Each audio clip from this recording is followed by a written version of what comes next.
una nueva escalada violenta en la tierra del Señor, llamada impropiamente Palestina, como vamos a ver a continuación. Estos conflictos recurrentes, que es más bien un conflicto milenario, porque viene desde el aparecimiento del profeta Mahoma en el siglo VII de la era cristiana.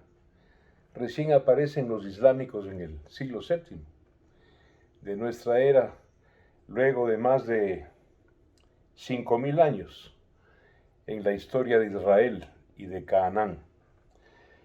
Lo que no se puede comprender, no se puede entender este fenómeno, este conflicto, que tiene su matrícula actual entre los israelíes y los palestinos. Solo es una matrícula actual. El conflicto es milenario. La yihad, la intifada, la guerra santa. Matad a todo hereje, esté cerca o lejos. Liquidadlo. A todo infiel. El mandato está en el Corán. Aquí nadie inventa nada, mis queridos amigos, por favor. Lo que voy a decir a continuación está basado en historia. Historia del judaísmo en Oriente y Occidente, de Edmund Schopen, alemán, y no precisamente pro-judío. Y muchos libros más, pero he traído de mi biblioteca los 2 tomos de Ernest Renan, filósofo e historiador francés, antisemita. Así que aquí nadie va a inventar nada menos yo. ¿Qué es Canaán? La tierra de los israelíes, de los israelitas. Tierra cultivada entre el mar Mediterráneo y el desierto de la península de Sinaí, al sur. Y al norte, limitando Canaán con los montes nevados del Líbano. Allí, en esos montes donde nace el río Jordán, con sus fértiles riberas. Es lo que conocemos hoy con el nombre de Canaán, y asiento milenario de 2 tribus. De los libros, aquí no me invento nada, de 2 tribus. La del príncipe Jeosef, el José de la Biblia, un jefe seguramente de personalidad fuerte e influyente, procedente de Egipto, José, y la otra tribu procedente y un poquito más hacia el este, ¿no es cierto? La tribu de Abraham, procedente o iniciada en Ur de Caldea. Estas 2 tribus, más tarde judíos, se mezclan racialmente, se funden racialmente con los Hicsos, o conocidos como reyes pastores, que eran guerreros y eran comerciantes. Se funden racialmente y pasan a constituir lo que hoy conocemos como hebreos. Hebreo como palabra significa la gente del otro lado, o gente extraña. Debilitados los Hicsos, porque los Hicsos, conjuntamente con estas casas judías, invaden y se adueñan de Egipto. Debilitados los Hicsos, los descendientes de José son expulsados de Egipto y salen, pues como sabemos, en migración, en larga caminata al mando de Moisés, hacia su tierra ancestral de Canaán. Bien, vayamos un poquito, y siempre hablando de la historia, al término Palestina. Palestina no es un nombre semita y menos hebreo, y tampoco es árabe.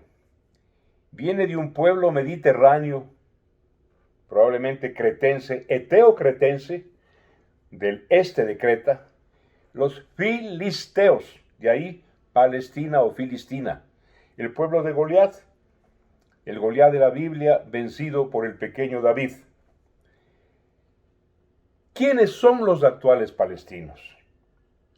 Gente que tiene derechos, a la que hay que respetar y a los cuales Israel y el Estado judío ha querido integrar, ha hecho inversiones por su cultura, su infraestructura, su agua, su educación, pero no lo entienden porque, como ellos mismos dicen, nuestra lucha no es por territorios, nuestra lucha es una lucha religiosa, geopolítica, venida desde el mandato de nuestro profeta Muhammad o Mahoma.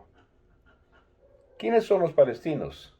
Los palestinos son mano de obra jordana, fundamentalmente jordana, siria, contratada o migrada hacia las tierras actuales cuando los turcos otomanos pues dominaban la actual Judea o Estado judío o Israel.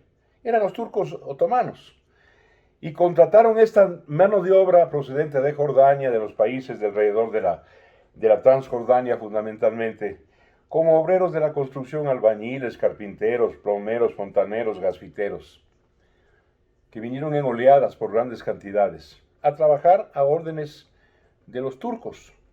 Dicho sea de paso, los libaneses no son turcos, son libaneses. Como los turcos los dominaron, salieron los libaneses con pasaporte turco, por eso se los conoce como turcos. Bien, hasta aquí, amigas y amigos, un poco de historia, porque quien no la conoce, creo yo, con humildad, no puede hablar del conflicto actual, porque inclusive los romanos reconocieron más tarde a Judea, a Galilea, a Judea, a la tierra de los judíos, conociendo la historia, porque los romanos tuvieron grandes historiadores, una suerte de uti possidetis iuris. Esta tierra es de ustedes, es tierra judía. Siglos más tarde aparece Mahoma, y lo extraño es que cuando hay estos conflictos, pues la prensa, fundamentalmente la prensa occidental, tiene un sesgo pero inequívoco. Pobrecitos los palestinos, sacrificados por los judíos, por los israelíes. Pobrecitos los palestinos. Y no se da cuenta esa prensa, o no se da cuenta Occidente, que es un mundo respetable y todo, pero es absolutamente distinto de nuestras tradiciones, historia, costumbres, religión, idiosincrasia. Ellos nos llaman infieles. Y su gran objetivo es liquidarnos, acabar con nosotros. Esa es una pasión que viene de durar 1400 años, desde Muhammad, desde Mahoma. Bueno, el hecho es que a partir de 1948 la ONU entregó sus tierras históricas, ancestrales a los judíos, y pues los palestinos, ocupados por los árabes y ahora por Irán, pues no perdonaron esta decisión de Naciones Unidas después del Holocausto y del exterminio. Y cada cierto tiempo, pues cohetería contra la población civil de Jerusalén, de Tel Aviv, de Hebrón, de las ciudades israelíes. Esa pobre gente, vive aterrorizada, tienen apenas entre 10 y 15 segundos para volar hacia los refugios. Cada que los radares los identifiquen, el vuelo ya de la cohetería que viene, o venía desde Líbano con Hezbollah, y ahora viene desde la Franja de Gaza con Hamas. Y cada vez tienen que defenderse. Ciertamente, Israel es una potencia tecnológica, ¿no? Son gente inteligente al fin y al cabo. Son dueños y señores de la investigación, de la historia, la filosofía, la música, la ciencia, la física, la mecánica cuántica. Max Planck, el creador del quantum o el descubridor, era judío. Y tienen una tecnología concomitante.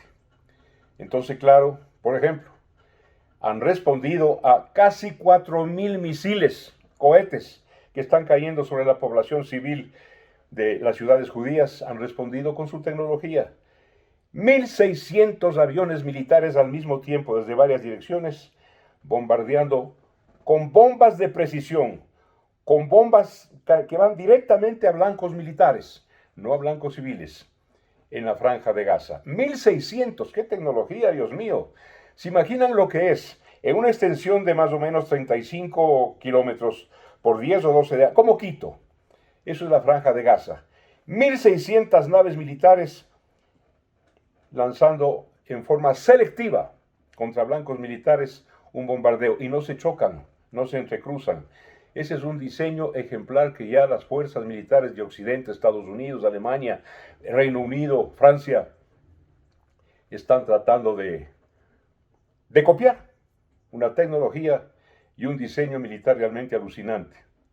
Insisto, en una hora, 160 naves militares bombardeando blancos militares de Hamas. Sí, esa es la tecnología, una tecnología alucinante que ciertamente, ¿no? Y eso es muy humano de entender, produce bronca y produce envidia. Pobrecitos los palestinos, que sigan matando judíos, ¿no es cierto? Y lo malo y lo terrible es que los terroristas de Hamas o de Hezbollah tienen su armamento y sus arsenales en hospitales, en escuelas, convirtiendo a la población civil, a niños, mujeres y viejos en carnada y en escudos humanos. Bien, amigas y amigos, continuaremos con esto porque la cosa viene para mucho tiempo todavía. Hay que entender la vía crucis, el terror que vive el pueblo judío, el pueblo israelí, desde 1948 y de toda la vida, porque son el pueblo pendonero, campeón inigualable en materia de haber sido víctima de persecuciones de todo orden y de exterminios. Pero termino diciendo, no habrá otro holocausto, no habrá otro exterminio. Israel no lo va a permitir. Muchas gracias. Hasta luego.